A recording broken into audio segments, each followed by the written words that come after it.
오늘 본 어연은 통영시 시정 홍보 방식에 대해 5분 자유 발언을 하고자 합니다. 지방자치단체는 정부기관 및 공공부문 등의 광고 시행에 관한 법률에 따라 그 효과성을 증진하기 위해 필요한 계획을 수립하여 광고를 시행하게 됩니다. 통영시는 매년 소통과 공감을 통한 시정 홍보 활동을 강화하고자 주무부서인 공보감사실에서 홍보계획을 세우고 예산을 반영해 운영해 오고 있습니다. 그래서 당초 예산을 수립할 때 홍보매체 활용을 통한 통영홍보, 통영시 공보 및 통영마당 발행을 통한 홍보, 뉴미디어 활용을 통한 시정 홍보에 예산 15원을 반영하여 사업을 추진해 오고 있습니다. 그런데 이번 체육지원과에서 제1회 추가경정 예산으로 NC다이노스 야구단에 시정 홍보 광고를 하고자 2억 7,500만 원을 전액 시비로 편성하였습니다. 체육지원과에서는 다양한 체육 관련 활성화와 행사 사업 위주로 실무적인 연계성을 가지고 일을 하는 부서입니다. 시정 홍보와 전체적인 관광 홍보 및 문화 행사를 홍보하는 본 사업에 한 해의 사업을 위한 당초 예산에 계획이 없다가 긴급으로 그것도 홍보 주무부서가 아닌 과에서 주경 예산을 편성한 사유가 잘 이해되지 않습니다. 그중 타자 헬멧 광고 선정 문안을 살펴보면 민선 8기 시정구의 미래 100년의 도시 통영이라고 적혀 있습니다. 선정 사유가 통영을 대표할 수 있는 직관적인 문안이라고 하였습니다. 많은 시민들이 이 문안이 통영을 대표하는 문구인지 의아해 합니다. 본 어연은 선정 과정에서 공모 전문가의 자문 과정을 거쳤는지 어떠한 의견 수렴 과정이 있었는지 알고 싶습니다. 그리고 시민의 혈세 2억 7,500만 원의 큰 금액을 들일 만큼 그 실효성과 효과에 대해서 의문스럽습니다. 광고는 타자 헬멧과 메인, 리본, 보조 전광판을 활용해 통영시 주요 행사 등에 대한 적정 시안을 표출할 예정인데 대부분 사람들이 경기를 관람할 때 타자 헬멧에 포커스를 두게 됩니다. 선정한 문안은 24년 프로야구 시즌 모든 경기인 144경기의 헬멧 광고로 200개 이상 노출되고 아울러 정규방송 외에도 스포츠 뉴스나 유튜브에 지속적으로 노출될 예정입니다. 우리시 재정자립도는 23년 기준 12.34%로 도내 지부 지역 중에서 제일 낮습니다. 적은 금액이 아니므로 신중에 신중을 기해 광고 효과와 적합한 문안을 선정해야 함에도 적극적으로 예산을 편성하여 통영의 선진성과 대표성에 맞지 않는 구호가 아닌 민선 8기 시정구호라며 시민 의견을 수렴하여 통영시 홍보가 제대로 될 수 있게 다시 한번 검토해 주시기를 당부드립니다. 또한 통영시 관내 곳곳에 주변경과와 얼리지 않거나 우리 지역 대표성에 어머니 나는 사업들이 많습니다. 이번 추경 예산에 12.3억 원을 들여 미래 100년 도시 문안이 조성된 곳에 실시하는 중림도로변, 수문경관 조명 설치 사업은 사람들이 많이 다니지 않는 곳으로 그 필요성과 실효성에 어머니 듭니다. 시청의 강당 단상도 시장님의 취향인지 빨간 디자인이 들어간 단상으로 교체하였고 1년 사이에 강구관에 설치된 여러 조형물도 마찬가지로 우리 통영 주변 건강과는 어울리지 않는 색상이나 조형물로 눈살을 찌푸리게 합니다. 통영마당에 대한 시민들의 의견 또한 분분합니다. 통영마당은 매우 시민들에게 시정 소식, 시민 알림표 등으로 통영의 문화, 예술, 관광, 행사 등을 알리고 다양한 사업에 정보 제공 및 홍보 역할을 하고자 월 18,000부의 잡지 및 모바일 책을 형식으로 제공되고 있습니다. 타 지자체의 경우 소상공인의 가게를 소개하고 숨은 지역 관광지를 알려 보다 시민들의 욕구를 적극적으로 파악하고 타 지역민에게 그 지역만의 매력을 알리고자 하는데 현재 우리시 통영마당은 취적 홍보에 더 열중하는 것 같습니다. 특히 22년 10월과 23년 4월 통영마당은 마치 선거 공보물을 보는 듯한 느낌입니다. 천영기 시장님과 집행부 공무원 여러분, 지방자치단체의 공보는 공익적인 정보와 그 지역이 가지고 있는 가치와 목표를 잘 반영해야 합니다. 우리 대학은 안녕하신가요? 통영의 경상국립대학교가 개교되는 것을 상상해 보셨습니까? 2000년 이후 동부산 대학을 비롯한 대학 20곳이 개교되었습니다.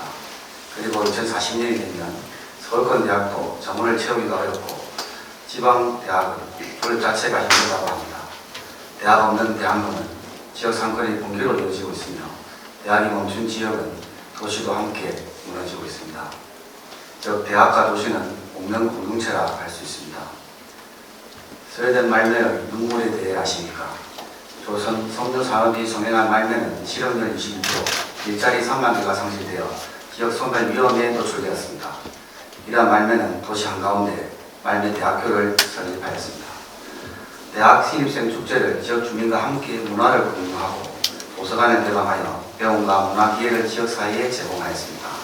그리고 이제 조선소 본사가 있던 건물은 미디어 에볼루션 시티로 변신하여 단순한 창업센터가 아닌 세계적인 토론회를 통해 새로운 기술을 발표하고 학문과 산업을 융합하며 스타트업과 기업의 디지털 혁신을 지원하였습니다. 그뿐만 아니라 지속 가능한 도시 발전을 위해 지역 시민이 발표하고 공무원이 질문하는 간담회를 개최하여 시민들도 지역사회 구성원으로서 도시 성장을 위한 적극적인 주체로 나서기도 했습니다. 말매대학은 현재 학생 2만 6천 명이 재학 중이며 유엔보다 많은 150개국 언어가 사용되고 있습니다. 대학 설립 후 도시 인구는 1990년 13만 3천 명에서 2022년에는 35만 7천 명으로 급격히 증가했으며 평균 연령 또한 35세로 젊어졌습니다. 유럽 첫 번째 탄소 중립 도시로 하루 창업 9개, 1년에 3,153개, 신규 채용 하루 134명, 7만 8천여 명이 타 지역에서 출근하는 경우 젊고 희망찬 도시로 변모하였습니다. 도시 한가운데 잘 지은 대학 하나가 도시 전체를 180도 바꾸었습니다. 일본 베푸시 사례를 보면 인구 11만의 온천마을 오타이현 베푸는 유학생 50%, 유학생 출신 국가 50개국 이상, 외국인 교직원 50%의 글로벌 대학인 이츠 메이칸 아시아 태평양 대학을 설립하였습니다. 글로컬의 성공은 대학, 지자체, 기업, 같은 비전을 향해 동행한 결과입니다. 최근 대한민국 정부는 지방대를 활성화하고자 글로컬 대학 3층 연기, 교육 특구, 라이저 센터 등을 운영하여 교육부의 대학 재정 지원 사업 예산을 지자체로 넘겨 지역 대학을 지원하도록 하고 지역의 특성과 지역 밀착형 대학을 육성하고자 추진 중입니다. 지역 대학의 위기는 곧 그 도시 경쟁력의 위기이며 국가의 위기입니다.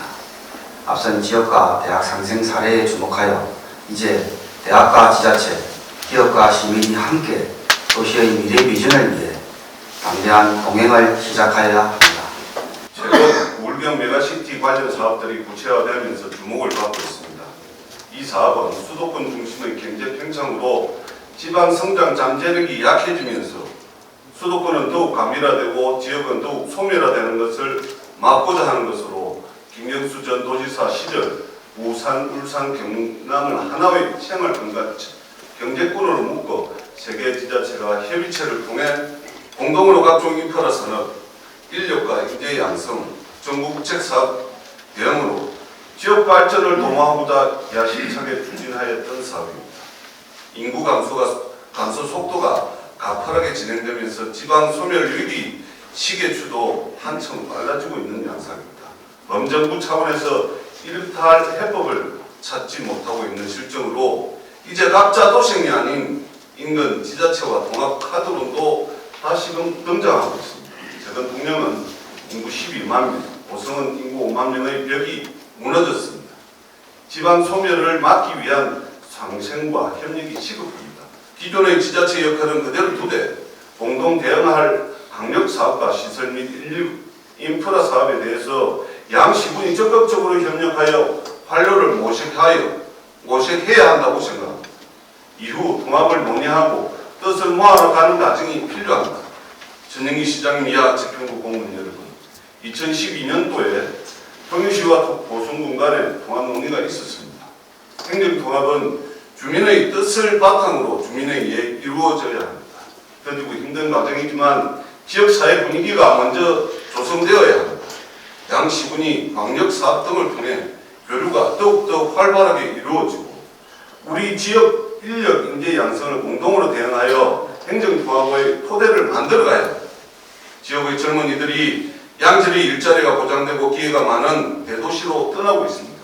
점점 고령화와 인구 소멸 도시로 가파르게 진행되고 있는데 대안 없이 허송세월 한다는 것은 미래 세대에 대한 직무유기라고 생각합니다. 특히 여론주도층인 언론, 통영시, 시, 의회 차원에서 이 난국을 어떻게 헤쳐나갈 것인지 진지한 고민이 있어야 한다고 봅니다. 우리 시의 시정 모두 미래 100년의 도시이지 않습니까? 지금과 같은 사회적 분위기라면 과연 우리 통영이 100년 후까지 남아있을 수 있다고 시기가 기회라고 했습니다. 아무것도 하지 않으면 아무 일도 일어나지 않는다는 말처럼 양시군간의 지역을 살리기 위한 노력과 움직임이 절실히 요구되는 때입니다. 통합논의는 어느 한쪽에서 일방적으로 몰아붙이는 식의 짝사랑이 아니라 통영시민과 도보순 국민의 통합에 대한 열망에 의해 생길 수 있도록 해야 합니다. 사랑하는 통영시민 여러분, 동료위원 여러분, 시장과 집행부 공무원 여러분, 파일을 더 갖기 위한 싸움이 아니라 파일을 더 키워서 같이 살기 위한 방법이 모색되어야 한다는 점을 다시 한 번 더 강조하면서 저의 발언을 마치고자 합니다.